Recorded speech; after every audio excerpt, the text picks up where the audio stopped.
get yourself comfy, maybe grab yourself a little snack, because I'm about to tell you the time that I was a slave.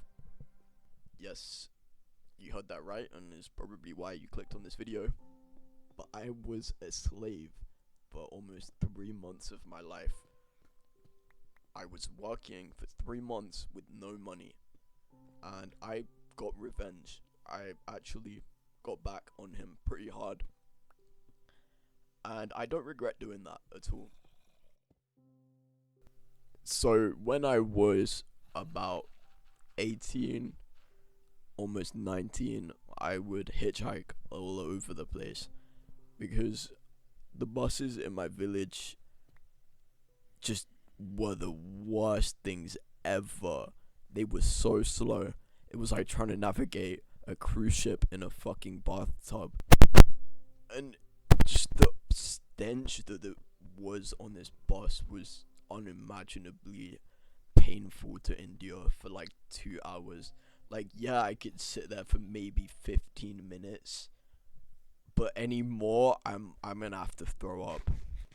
So yeah, most of the time I'd end up hitchhiking, and it also was just a lot cheaper, especially because I didn't have a job at the time.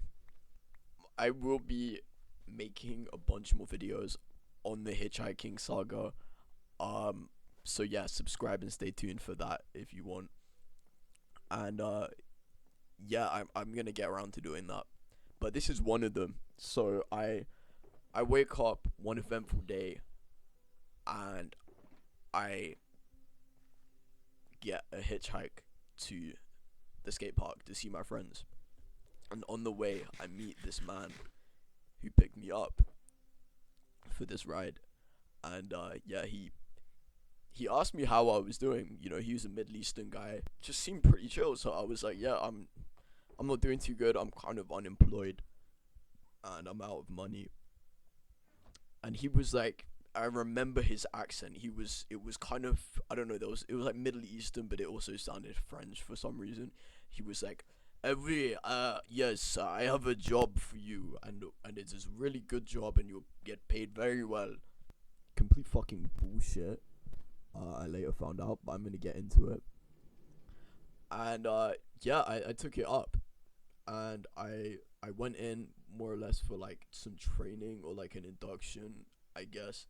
And this was no fancy restaurant, and I kind of expected something a bit more high end, because he just seemed like he had some fanciness about him. So I was kind of expecting a bit more, but no, it was just a wannabe American diner, and it had a bunch of spelling mistakes in the menu. But the overall team there seemed really cool, and they seemed okay. So I was like, yeah, I'm on board. Let's do this. Great. And I start working the next day. I get my rota. I get my shift patterns. And I start clocking in, and I start, putting in hours and days with this other girl there who was lesbian. So we were talking about girls and fucking girls. And she was really cool. And like every now and then I'd like sneak a little bit out of the fridge for us. And we'd get drunk on shift. I can't be saying that. Like, I shouldn't really say that, but yeah, we got drunk on one occasion. I remember this was like a really cool place to work, because the kitchen staff, they were just chill. They didn't really mind what we got up to, because it was kind of empty. We had a lot of time to kill.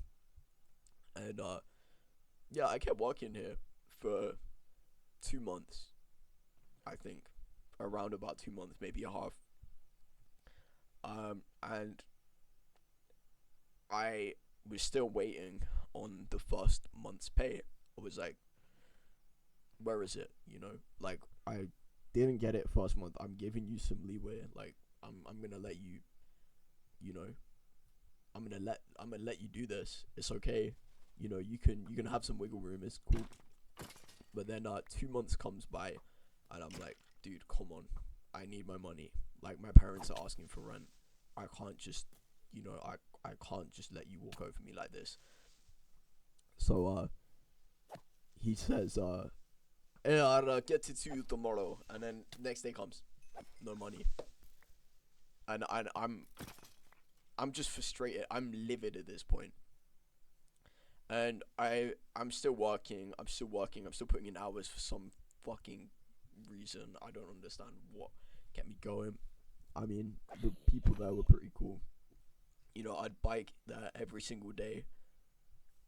Because it wasn't too far, and I had put in the hours, and I was doing this to myself for like another half month, almost a month, and expecting to get paid, and I didn't in the end.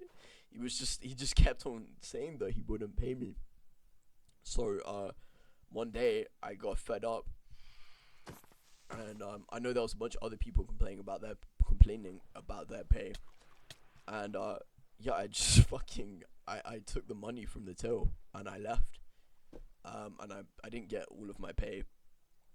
I think I was expecting about 2.5K, like for the 2 months that I put in, approximately, and cause yeah, I don't exactly remember, and yeah, I just took the money. I got 1,000, and I ran with it. I just dipped, and I never saw my coworker there again or the team. I never step foot in that establishment again. Not like I'd ever fucking want to be honest. But yeah, I literally escaped slave labor at that point. Like, you just can't work like that. Those conditions are just terrible. Don't ever sign up for a job where you're off the books, and it's just a sketchy establishment altogether. Like, just don't do that to yourself. I I got all the money, paid my rent, and I blew it all on weed. Weed is so bad, and I regret spending my money on weed. Like, I could have, kept onto it, put it into savings, and I've just built up some money. But no, I was such an idiot. Anyways, I was a slave for 2 months, and I got out. Conclusion or takeaway being, don't hitchhike. Don't hitchhike. This is what hitchhiking does. No, it's not about you getting abducted and cut up into little bits.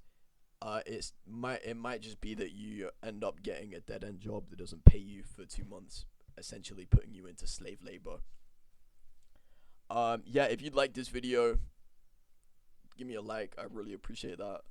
Thank you for making it this far and hearing me out. And yeah, I urge you to subscribe. I've got more stuff coming on the way about the hitchhiking stuff, and I will, as always, see you in the next video. Bye bye.